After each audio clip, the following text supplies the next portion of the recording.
Now realize that there's a lot of heat coming through the engine on this side, which is being guarded supposedly by this heat shield, which is just pure plastic. And on top of that is the coils mounted, and they can be affected by excessive heat. Now this side has no insulation at all. This plastic is supposed to be the insulation, so I don't think it can do any more, at least much of a job. So I decided to dress that side with that material. I found a bit of an online search. It's Australian made by car builders. There is that peel and stick thing which has glue on one side, and one side is the actual heat shield, and they do have it in light and heavy.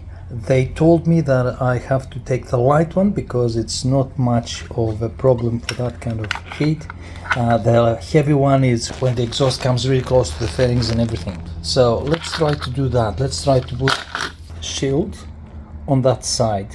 So it comes in various sizes. This is the 530mm to 300mm. So what we have to do is just measure the dimensions we need, mark it, leave some excess, and cut a piece that we need to work with that, and keep the rest of it for future use.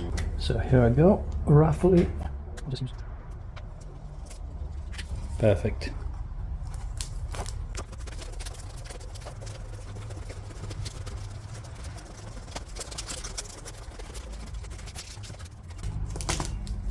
As you can see, not only has that aluminum side that reflects the heat, but it has insulation itself, and this side is where the sticker is.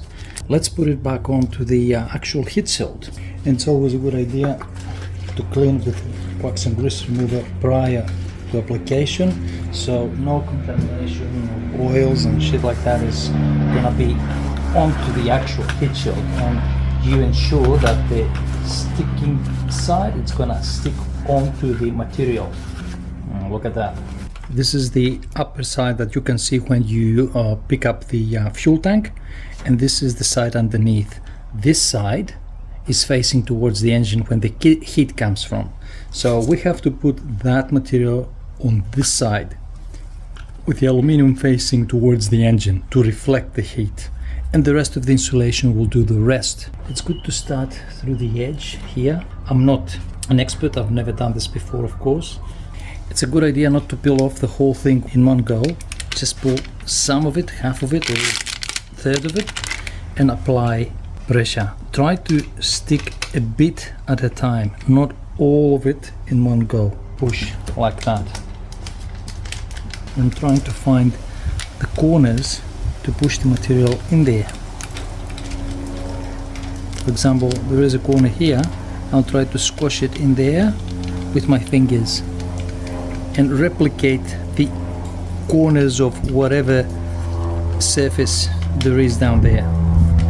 Try to fill it with your hands, with your fingers, and work around it. It's quite pliable. It'll allow you to mold it a bit at a certain level. I'm not going to peel this off because my fingers are going to stick up all the time.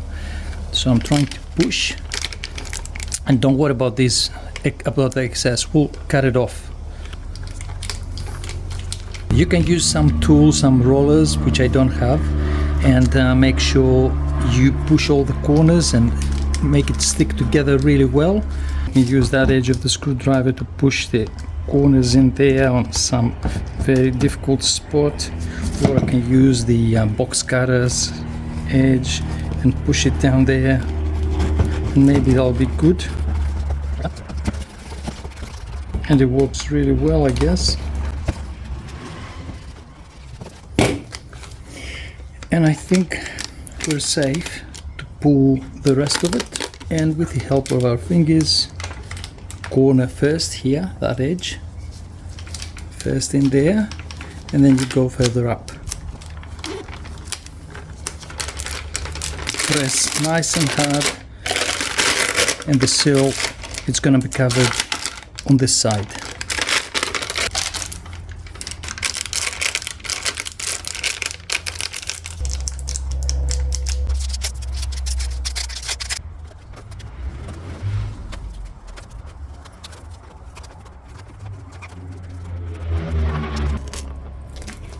And this is the idea, cut the excess.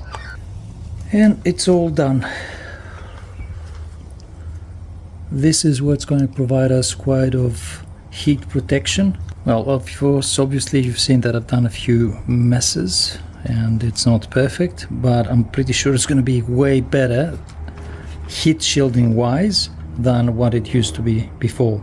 And hopefully this is going to last for many years and protect our ignition coils and deflect a lot of heat from the engine towards away from the air filter box as well.